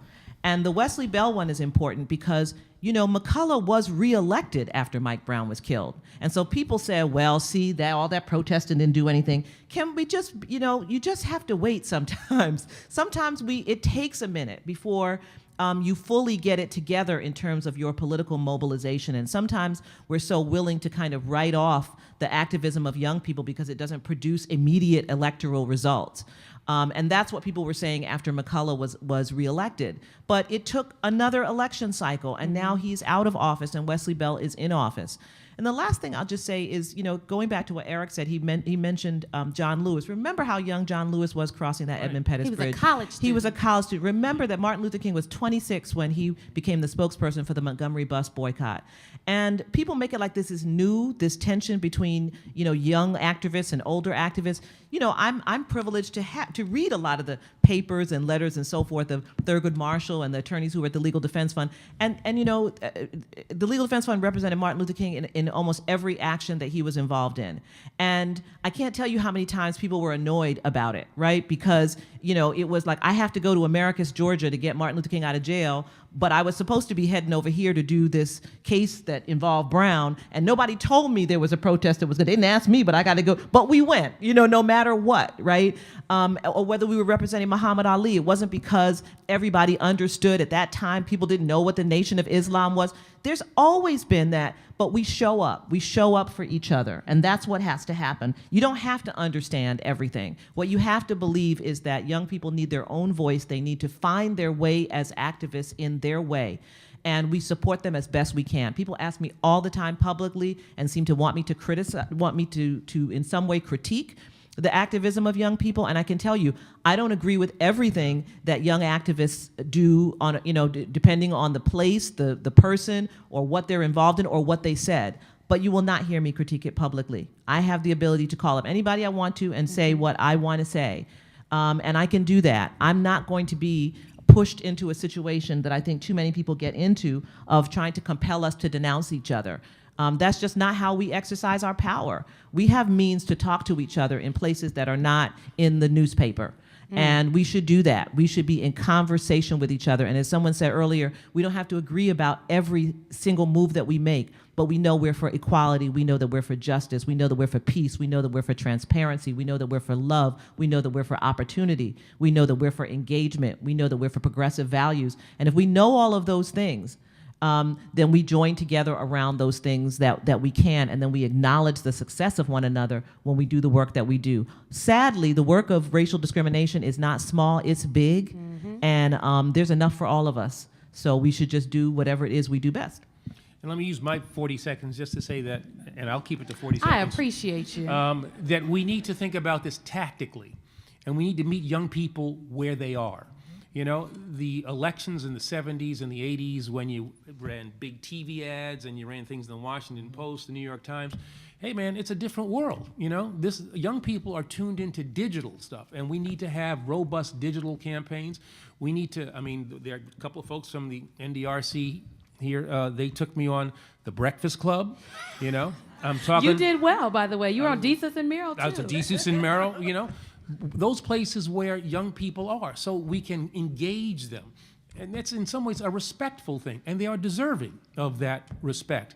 The notion that you're going to spend billions of dollars only on television ads, that's not where you're going to get these folks, or putting things in, literally newspapers as opposed to, online. Tactically, we have to go where young people are and then engage them and then respect them. Thank you. That's 40 seconds. Oh, you were under time. Okay. In addition then, okay. Thank you for being patient, sir. What's your name and what's your question? Roland Jeter, Amalgamated Transit Union Local 689 here in Washington, D.C. that represent the Metro workers. And I thank you for your support over the years as governor. Excuse me. And I would like to second the nomination of Mr. Holder as president. We're not officially in session here, everyone, so I don't need any motions on the floor. Okay. Given that all we said and what has affected union this far was the Janus decision. Yeah. And hearing and watching the news as we all talk about, that was the concern, is that the Supreme Court, the way it is now and where it's turning, it could change no matter what we do. That law was 40 years or more on the books about Janus, and now we're facing a Supreme Court that could, no matter what we do, how we vote, could change everything. And they just kick it up. Even though, Ms. Hill, you say that litigation takes a long time, but they can still do it. And that's the problem I have. Is there anything that you could foresee in changing the process, the way the Supreme Court is elected, to keep that harm from affecting the Americans overall, not just unions? So before we answer, our illustrious Congresswoman has to go back to vote, so I'm going to bring her back to the mic. And as she's coming, just so folks understand, the Janus case, the Supreme Court ruled 5-4 just in June, on June 27th, that non-union workers cannot be forced to pay fees to public sector unions. That's problematic. We'll talk about that. Overturning a after we hear from the decision Congresswoman. only on the basis of the composition of the court. That's the only thing that changed. And I think that's a great question. I hope that you all have a great answer for that. How do we change the Supreme Court? But listen, I just want to say thank you. 11's a better number than 9. Right. First off, I want to say thank you for everybody for being here, especially this panel. These people are here for a reason, because I have such great respect for them and their work. And it's time for us to have serious discussions. There are lots of things going on right now, but this is a very serious discussion. I want to thank my friend Derrick. You're going to hear from Derrick for just a bit before we close out. I'm going back to vote on a budget. We're getting ready to cut education. We're getting ready to cut funding for poor children. We're going to do a lot of things over the next couple of weeks in terms of our budget. I need you to understand that we need you now more than we ever have. Sherlyn talked about our numbers. Our numbers aren't great in a lot of states, but in Georgia, we make up 30% of the population. We should elect Stacey Abrams. In Mississippi, we make up 30+% of the population. We ought to elect Espy. We make up enough of a population in every state to make a difference. We may not be able to win an election, but we certainly might keep us from losing one. So it's important that you get out there, that you vote. 434 members of the House of Representatives are on the ballot. Make sure you vote for one of them. I'm not telling you who to vote for, but just get out and vote. It'll make you feel better if you just go out and vote. I stand in line for concerts. You can stand in line to decide who makes decisions for your family. Let me say this last thing, and I'm going. To me, if you don't vote, it's just being selfish.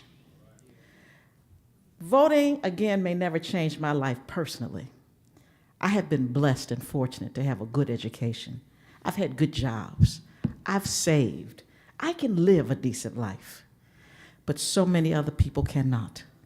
I have a mother that's 87 years old. I want her to get the little bit of Social Security she gets. I have nieces and nephews that are in grade school that I want to have a good education. I know people who are sick and need health care.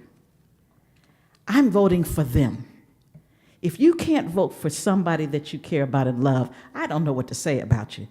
But get out and vote. That's all I'm going to say. Thank you all so very much. Round of applause for Congresswoman Marsha Fudge. Thank you for convening the Honorable A. Leon Higginbotham Memorial Voting Rights Brain Trust. All right, to our question about the Supreme Court and unions. Take it away. I'm going to start, and then we're going to tag team this? Sure, go. Because you can be more provocative than I'm going to be. So I just came this I'm morning. going to be more provocative. Yes. Sure.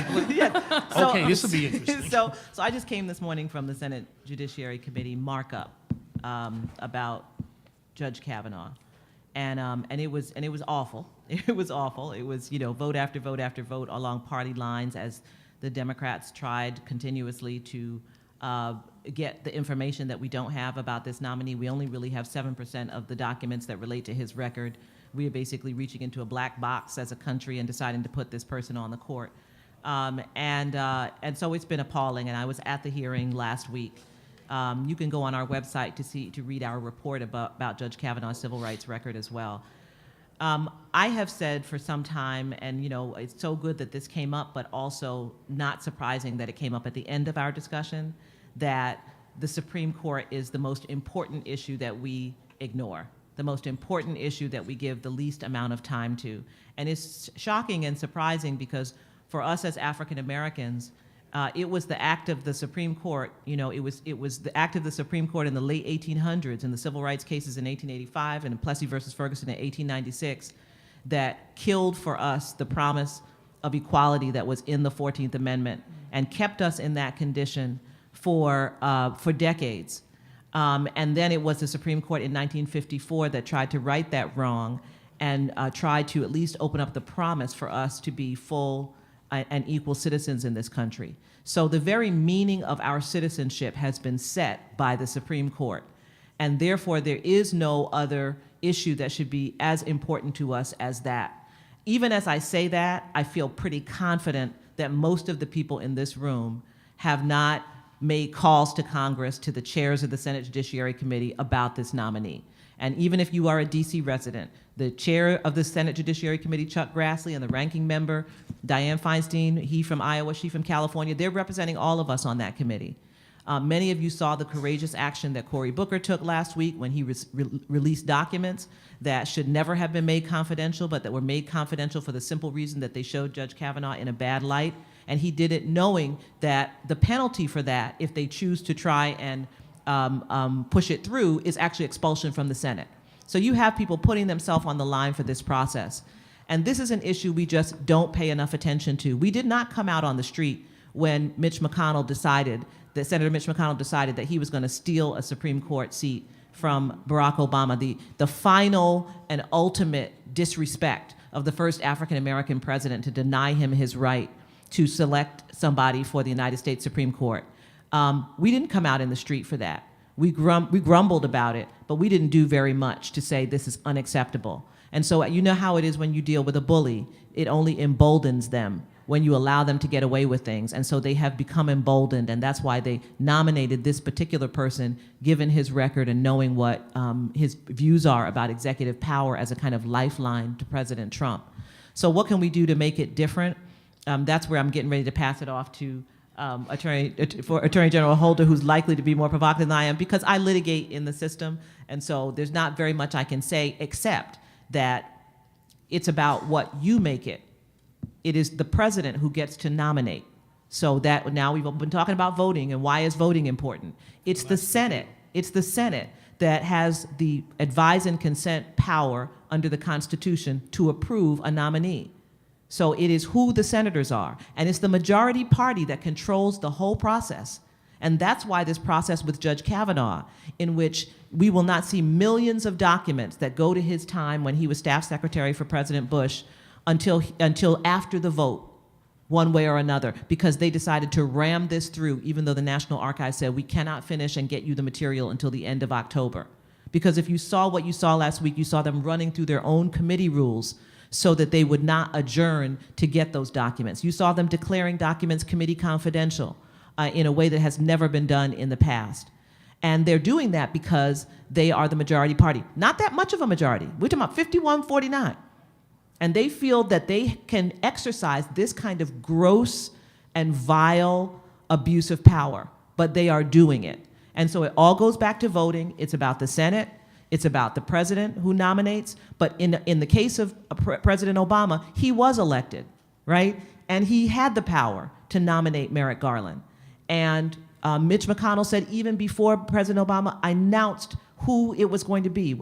Justice Scalia I don't even think he was buried yet when Mitch McConnell said, we are not going to move forward a Supreme Court nominee. Where were we? We grumbled. We said some things, but I don't remember the mass march. I don't remember this is about our children. There was not one. This is about our children and our grandchildren when we're talking about the Supreme Court. I was a young lawyer at the Legal Defense Fund. Now I'm dating myself. A young lawyer at the Legal Defense Fund when Clarence Thomas was nominated for the court. And the Legal Defense Fund was one of the few African-American organizations before the Anita Hill allegations who came out against him. We reviewed his record, we issued a report, we opposed him. He just turned 70. That's how long the arc is that we're looking at. And that's what we're looking at with Judge Kavanaugh. So yes, Janice was a terrible case. It blew past the precedent of Abood. It was a case that was essentially invited over years by Justice Alito, who wanted to overturn Abood, and it happened. All these 5-4 decisions, Citizens United and so forth. There were 5-4 decisions that went our way too. Disparate impact under the Fair Housing Act, affirmative action. That was Justice Kennedy. My view, reviewing the record of Judge Kavanaugh, is that he will not be the swing vote in our favor, as Justice Kennedy on some occasions was. So we're looking at something very grim indeed, but we have to really take stock of where we prioritize the Supreme Court among the list of things that we think about when we engage in the political process and vote. Yeah, the Supreme Court is going to always be it's going to always be important, but I think one of the things that we have to realize is that we can, in some ways, minimize the importance of the court by winning elections. And that just means getting out there and voting. A lot of the statutes that the Supreme Court rules upon and then makes these, grand pronouncements are the basis of things that happen in state legislatures. And that's why voting at that level, state legislatures, governors, really, really matters. I've not said this before, but I'll say it publicly. Until the document process is completed in an appropriate way, until we see all of the documents that relate to this nominee, I don't think this confirmation process should go forward. And any senator who votes in the affirmative for this nominee without access to those documents has to be held accountable the next time that senator is up for re-election. And that means Democrats as well as Republicans. The other thing I'd say, maybe, I don't know if it's provocative or not, is that I think we need to rethink this whole notion of these unelected people at both the Supreme Court level and at the district court and appellate level, whether they should be lifetime appointments. That's too much power in the hands of unelected people. My own proposal is that they should serve 3 senatorial terms, 18 years. That's enough time. And don't give me this stuff about, they need to be above the political process. You give somebody 18 years, that's enough time for them, A, to get to know how to do the job, and that'll insulate them more than enough. To have a person, and this is irrespective of their ideological bent, to have a person on the court for 30 years or so, an unelected person with all the power that exists in the federal bench, and especially obviously at the Supreme Court, I think is inconsistent with our notion of a representative democracy. And I think it goes back to a time when our life expectancy, was a lot shorter than it was. Clarence Thomas has been on the bench how long now? 20 years? 30. 30 years, so whatever it is. Older than me. Holder didn't say that. But that I think, as I said, is just too long. Too long. Thank you. Give a round of applause for our panel, please, everyone. Unfortunately, I am out of time for questions. I want to give my panel final comments. If you could give me 45 seconds. Yes, these are arbitrary numbers. 45 seconds. What do we want to leave folks with? Give me your final comments. I'll start with you, Governor. My only thought, thank you. I look around this room and you think how many people work so hard for so many elections. At the end of the day, how you win elections, it's on the ground, it's face-to-face, it's making the calls, it's knocking on the doors, and you folks have all done that for years. So the only thing I want to say is say thank you, game on. We got some big elections this year, but I would not want to leave here without thanking you for the tremendous work that you have done to help so many great candidates win elections. Thank you. Terry McAuliffe, ladies and gentlemen, the 72nd Governor of Virginia. Please give him a round of applause. Sherilyn? I want to first acknowledge the presence of DeMario Solomon Simmons, who's an attorney from Tulsa, Oklahoma.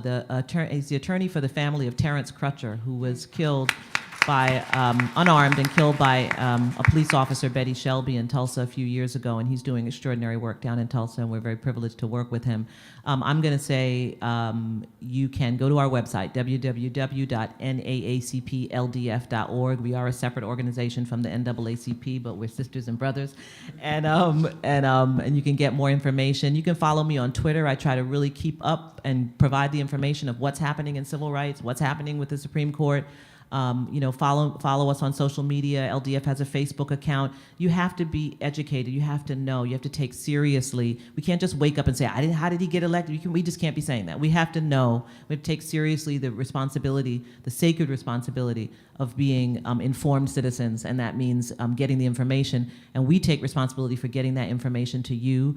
It is an honor and a privilege to be a civil rights lawyer. It is the ultimate service to me, nothing else I ever wanted to do in my life, and so I love doing it. And I love doing it because I know that the communities of people that we represent are good people who want good things for their community and for their country, and they count on us to do our very best, and we always do. And so I thank you all for being here. Vote, vote, vote, but inform yourselves and know what's going on, and then share it with somebody. Thank you. Thank you, Sherilyn Eiffel, President and Director Counsel of the NAACP Legal Defense and Education Fund. And last but certainly not least, Mr. Holder. Yeah, these are tough and trying times, but this is not a time for despair. This is a time for action. This is a time for action. Now, we've talked about a number of things that we need to do. I think the core of the things that we need to do is really getting out there and making sure that we vote. That is a power that each and every one of us has as a citizen. It's an ability that we have. I'd say it is a responsibility that we all have. And I'm pretty optimistic. I think that the combination of an energized African-American base, an energized Hispanic base, the number of women who are engaged, progressives who are engaged, we can have a great victory in November of this year. We can't lose that energy. It has to carry into 2019 and then into 2020, then into 2021 when it comes to redistricting. But I'm really, if there is anything positive that can come out of this presidency, I think that it has energized the American people. We have seen what I've come to call a new American engagement. And that, I think, is what we have to make sure continues. We have to vote. There is no reason for despair, though. This is a time for action. Thank you. Eric Holder, ladies and gentlemen, the 82nd Attorney General of the United States and Chairman of the National Democratic Redistricting Committee. Give the whole panel a round of applause. And as the panel leaves the stage, you stay in your seats because the final person you're going to hear from is Mr. Derrick Johnson, who is the president and CEO of the NAACP in a time when many people have been asking, what are the civil rights organizations going to do? The NAACP, you heard from the NAACP Legal Defense Fund, but the NAACP is actively doing and they're engaging young people. They got young people running the show in lots of respects. So thank you, Derrick, for being here. And if you will close us out with some encouraging words and a charge, I would be greatly appreciative. Thank you, Simone, and you're correct. Young people running the show because I am a millennial. I'm going to start by... Hold up, no. He said it. I'm 25. You only 28 years old, so I'm 25. So, one of the things as we look forward is the arc of opportunity. Controlling the narrative and stop talking from a deficit mindset. Yeah, if we do that, then we win. This year, we have 88 legislative bodies out of 97 on the ballot. Mm-hmm. That would impact the next 5 years' civic engagement reality. For the NAACP, we understand very clearly that social justice is not a competition, whether it's generational, gender, or organization. But also we understand that as African Americans, we must invest in our infrastructure, in our institutions, and stop conceding our election patterns to a consulting class that seek to profit off the outcome through buying TV ads. And so for the NAACP, since I've been here, we've invested in data research and building out a system so all of our institutions can have access to. And with that said, we have mapped out where are the legislative races where we can have an impact if we increase turnout. Infrequent black voters, we turn out during presidential elections because the ad dollars are so high, it's almost like a Coca-Cola ad budget. Midterm is like RC Cola, fewer people know about it. But our goal is, as we've mapped this out, we said, okay, Delta Sigma Theta, we're going to announce our MOU tomorrow. Here's the map of opportunity. We are overlaid there with our units. Delta Sigma Theta, where are your chapters? So here are your chapters on top of the legislative races that if we increase turnout by 3 to 5%, we can change the outcome of the election. National Baptist Convention, Here's the map. Before I got it out, he said, here's the database of our churches, map us, because I need to give our churches direction. All of our organizations, 18 of them, the Divine Nine, just on yesterday adopted a precinct strategy that Congressman Fudge announced to them based on the strategy that we're putting together, because we win not in leaps and bounds. This is a game of inches. And in some areas, it's as few as an additional 100 people to turn out to vote. And these are people who already vote during presidential but not midterm elections. But this arc of opportunity is about making sure we defeat this call for a constitutional convention, making sure we control these legislative bodies so when redistricting take place next year, we are positioned to challenge the outcome, because the whole debate of 3/5 of a person was not about election, it was about money. But it is about elections because how the political boundaries are drawn is based on census. That's next year. The following year is presidential election, but right around April is the release of the census data, and then we're off to the races for redistricting. The drawing of those political boundaries are local, they're state, they're national, and they're impactful for the next 10 years, follow right behind another midterm election. 5 years arc of opportunity. So for NAACP, we had to grow up and realize, who are we? We're not LDF. They ran away from us, but I'm going to pull them back. We're not Nan. He has a big voice, and he has a powerful voice. That's great. We are in 2,200 units across the country, so we need to lean into where we are in those 47 states to make sure every community have a vehicle for their voice, whether they're old, young, male or female. It is not a competition. And so for us, it is very clear. We're the oldest civil rights organization, but we're the only civil rights organization in all the rural communities that matter the most, because that's where we're going to win the elections. We're going to win an election in metro Atlanta, not in Atlanta. We're going to win elections outside of the metro area in those 162 counties in Georgia, because we have a footprint in every last one of them. When Andrew Gillum began to run across Florida, because he was a former president of the FAMU NAACP College chapter, he was already plugged into a network, and he's working that network. Surprisingly, Ben came out in Maryland. Guess what? He was a part of that network. And Stacey Abrams is also a part of that network. So for our black institutions, we have to invest in them. We have to support them. But as institutions, we have to support you to make sure that we understand that this is not an egocentric movement, it's a community-centric movement, and we are all empowered to make a difference. Thank you all very much. Thank you all so much. Thank you, Derrick. That concludes the Honorable A. Leon Higginbotham Memorial Voting Rights Brain Trust. Thank you all so much for joining us today, and tell everybody this was the best panel. Yeah, panel, please don't leave. We're going to do a group photo.